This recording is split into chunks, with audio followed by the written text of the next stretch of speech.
And hi, welcome back to The Journey. I'm your host, Mr. Harris, and I want to get right into the show today because I have a room full of guests. And one of the questions that's commonly asked in terms of like, how are after-school programs having an effect on STEM programming? And that's actually a national conversation right now. Well, I got some people in the studio today who are going to talk about the effect and what's happening here at Renaissance Youth Center in our STEM program. So don't go anywhere. Come right back to The Journey. Welcome to the Mr. Harris Show. Welcome to the Mr. Harris Show. Welcome to the Mr. Harris Show. Welcome to the Mr. Harris Show. It's called The Journey.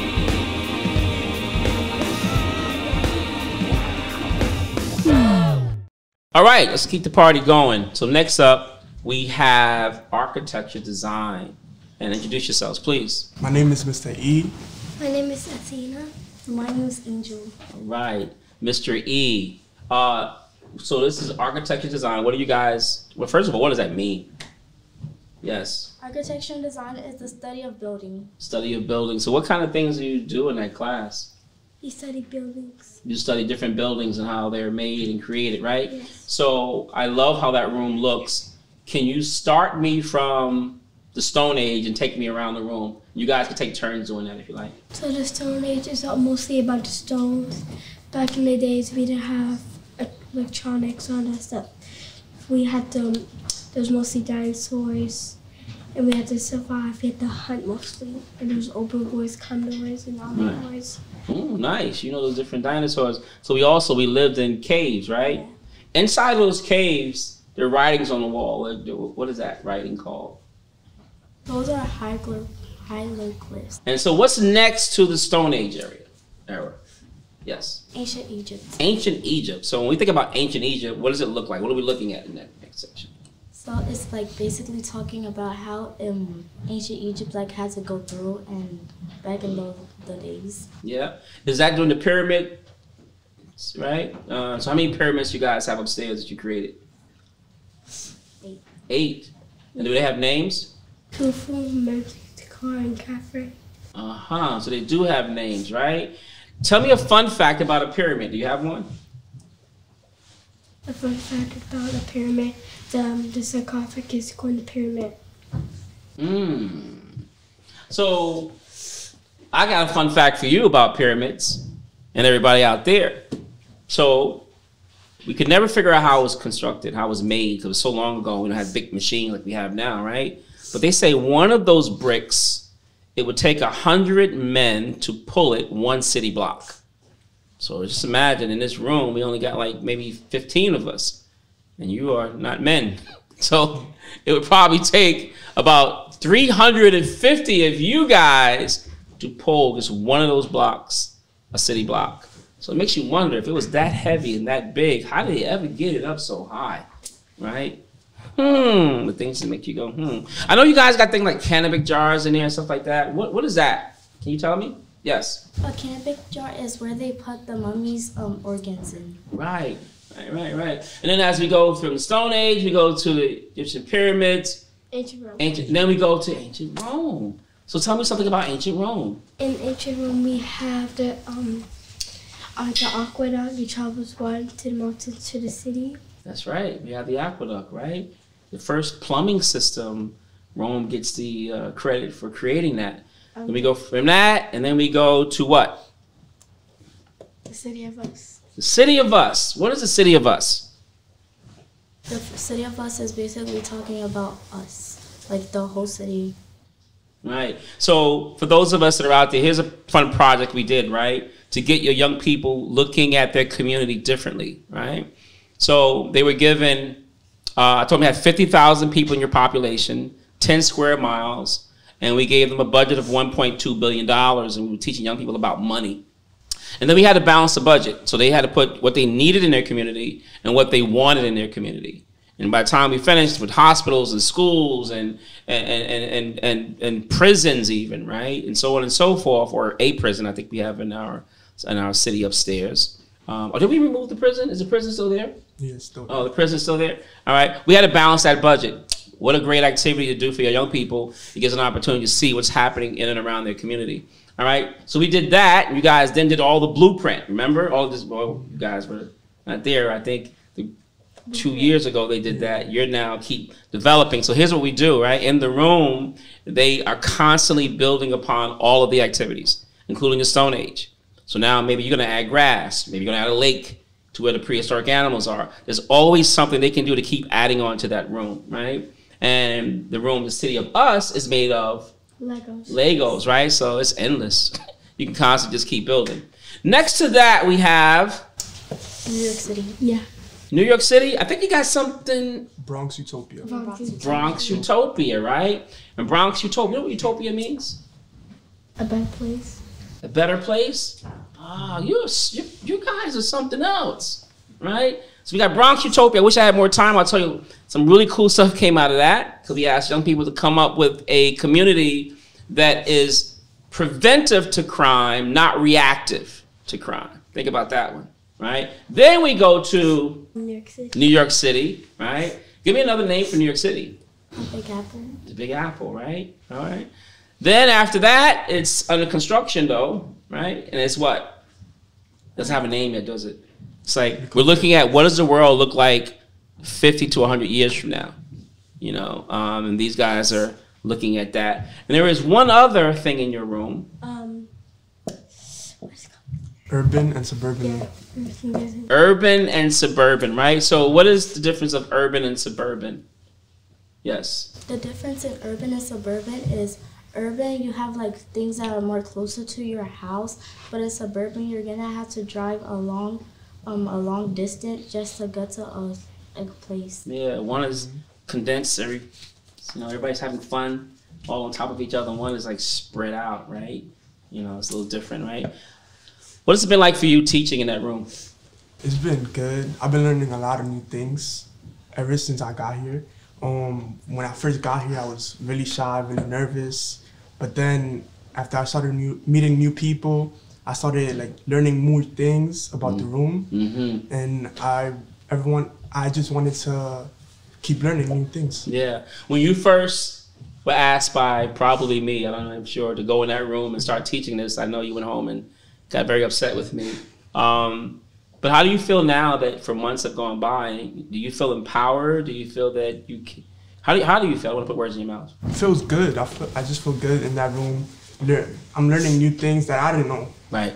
Like I didn't know at first. I didn't know that we used to live in stone caves, and I didn't know about like the pyramids, like that they put the mummies and cannabis jars all in there. I didn't know about that. Right. And I'm supposed to say I'm very proud of you because I remember when you did not speak and now you're speaking and talking and doing an amazing job.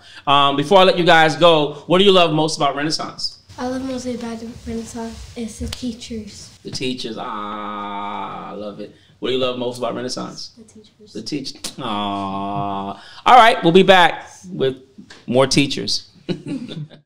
Okay, we're back again to talk to another group, and this group is what? Robotics. I said roadbotics.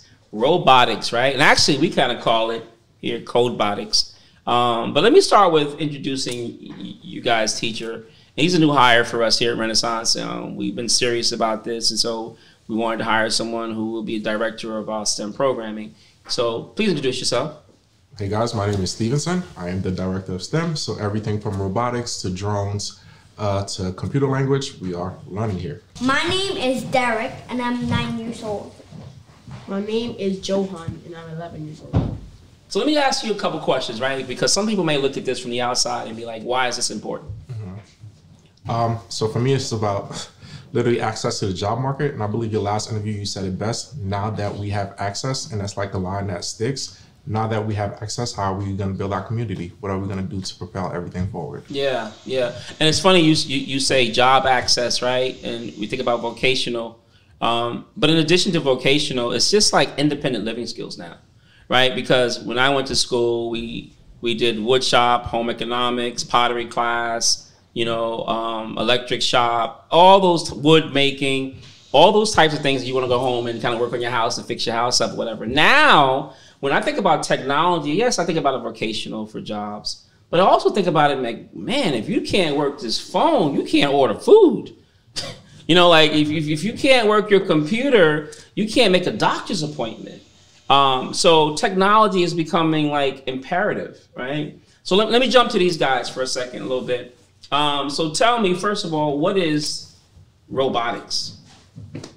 Coding robots to do human tasks. To do human tasks. Now, when you say coding, what do you mean by coding? Well, I mean, for coding is like putting, like we do block coding, and like coding, like we program robots to do something like human can do. Right. So block coding, is that a form of coding? It's for those of us who don't know. Can you walk us through a little bit in terms of the different styles of coding or languages of coding that you teach here at Renaissance? So block coding is mostly the logic aspect of coding. Of course, you have Python, which is a granddaddy, C++, and it's our goal to get them to that level. But before we get to that level, we need to understand how to build on logic. So we use block coding, and we connect the block coding to either the Python. They can do a direct translation, and that's how they're able to learn a little bit. Right. So you guys are, how old are you? 9. 9? 11. 11, and we're going to talk about you in a second because you're a superstar. But that being said, we do Python coding with some of the teenagers, JavaScript, web development, and all that kind of stuff. But with these guys, we do start them with block coding. And once again, for anyone who's listening to the podcast and you're saying, well, hey, I don't know how to do that. Well, we're living in an era and a time right now where everything, I just say everything is on the internet. And so all you need is a little bit of time to sit down and kind of watch some videos. And another way is that here at Renaissance, we offer cycles for free. You know, so if you want to come in and take a cycle and learn how to code and take that back and teach somebody else, we believe in that philosophy, that each one teach one philosophy. So tell me, what's in your room? If I go upstairs to the robotics room, what am I going to see in there? Robots. Robots. What kind of robots? Like Robomaster's, a drone, and probably like a mechanical robot you can build. Okay, so you said Robomasters, drones, and mechanical robots you can build. So they don't know what a Robomaster is. What is a Robomaster?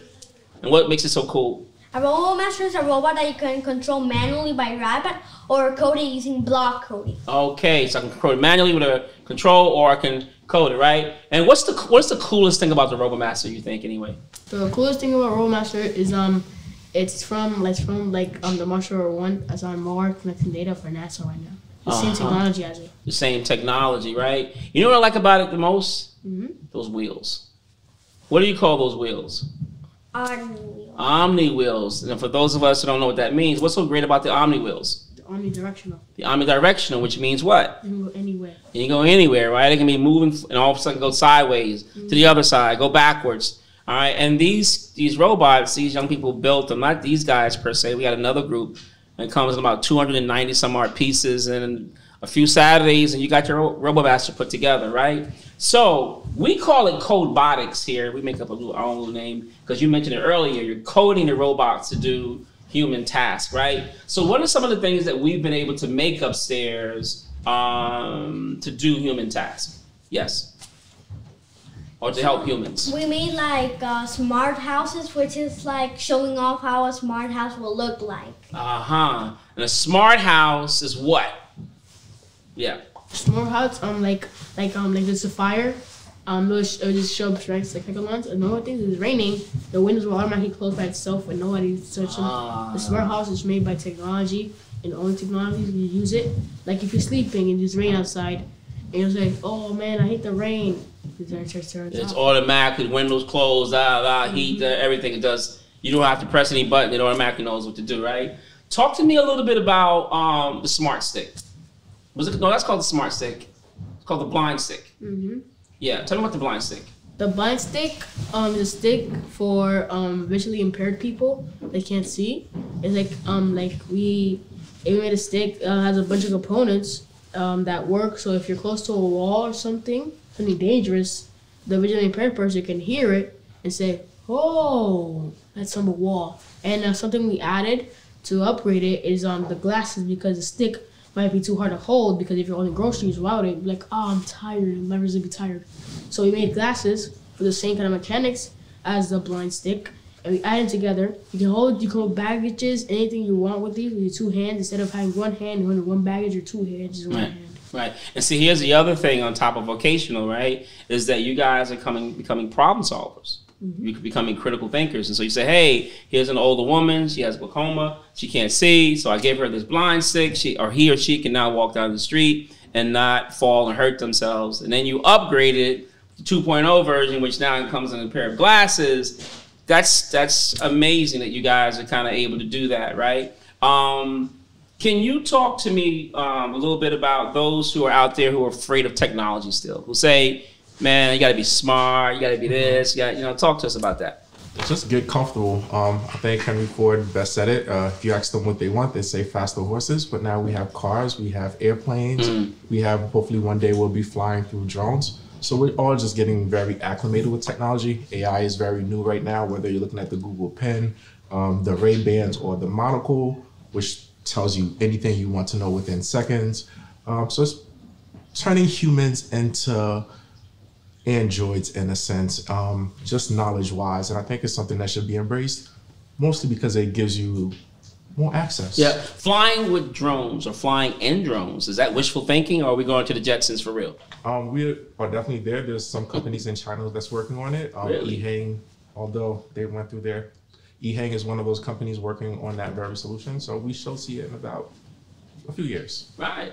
So before I let you go, I have one last thing for you. Did you code and make your own game? Yes, I did. Tell me about that game. So it's about a save the bear, which is an injured bear who had to get out of a fight, and then a doctor's trying to save him because he was very injured, and every 20 points, the bear gets better. And also you get 100 seconds to get 100 points, but if you don't reach 100 seconds, if you don't have 100 points before the 100 seconds it's over, you lose, but if you do, you win. Now, you coded this game by yourself.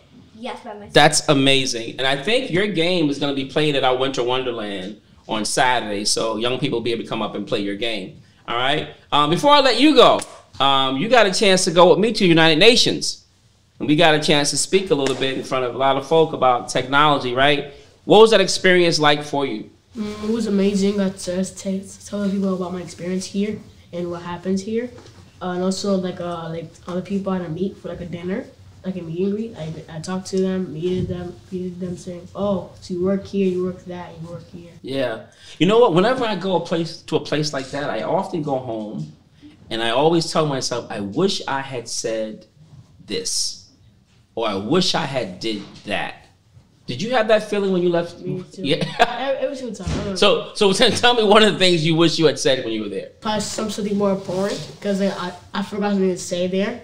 Like, so I had something in my mind in the car. I was like, I was going to say this, and after the dinner, I forgot the whole thing. So you would have said some things differently, right? All right, cool. All right, thanks you guys for coming on. Of course, you guys will be back on the show again. But Greg, I think we have one more room to talk about. All right, we'll be right back to the journey. We are back. So we've been discussing and talking about how STEM can be more effective in after-school programs, or what effect STEM programming is having in our after-school program here at Renaissance Youth Center. And we've had the zoology room in here. We've had architecture design. We've had astronomy. We've had cobotics. And now we are sitting with agriculture. So please, let's start by introducing yourselves, agriculture. We'll start this way, go around. So my name is Annabelle, and I am 10. Nice. My name is Jonah, and I'm 10 years old. Nice. My name is Mr. Ralph, and of course I'm the teacher. Mr. Ralph. Mr. Ralph is the everything guy. He is upstairs, downstairs, around the corner, in this room, in that room.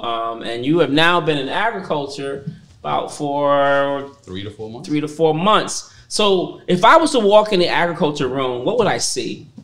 You will see a bunch of plants. Bunch of plants. So if I walk in there to my left against the wall, those plants are grown in soil. So we call those what? Soil base. Soil base, right? And then next to that, you have a row of plants in water. What is that? Aquaponics. Aquaponics. Okay, that's one row. And then you have another row of Hydroponics. So what's the difference of aquaponics and hydroponics?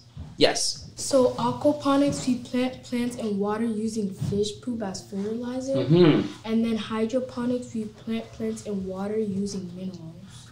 Using minerals, so like, fertilizer, food, processed food that we feed the plants.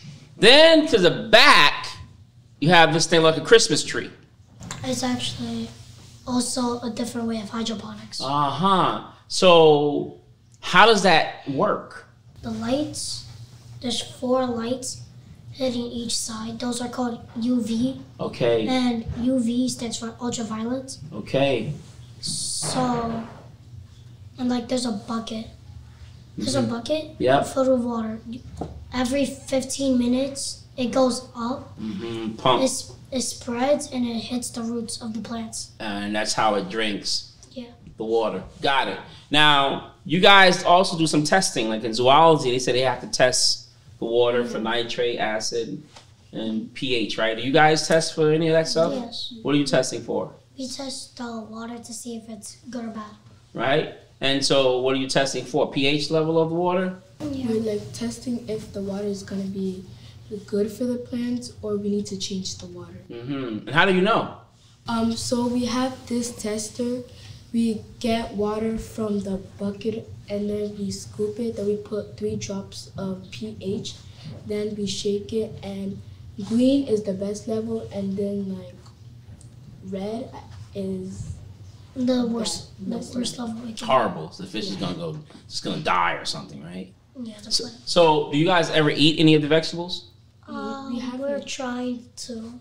Why are you trying? Because like the plants are not ready. Okay, you guys just got in the class for the cycle, because in the past they've eaten a lot of it, you know.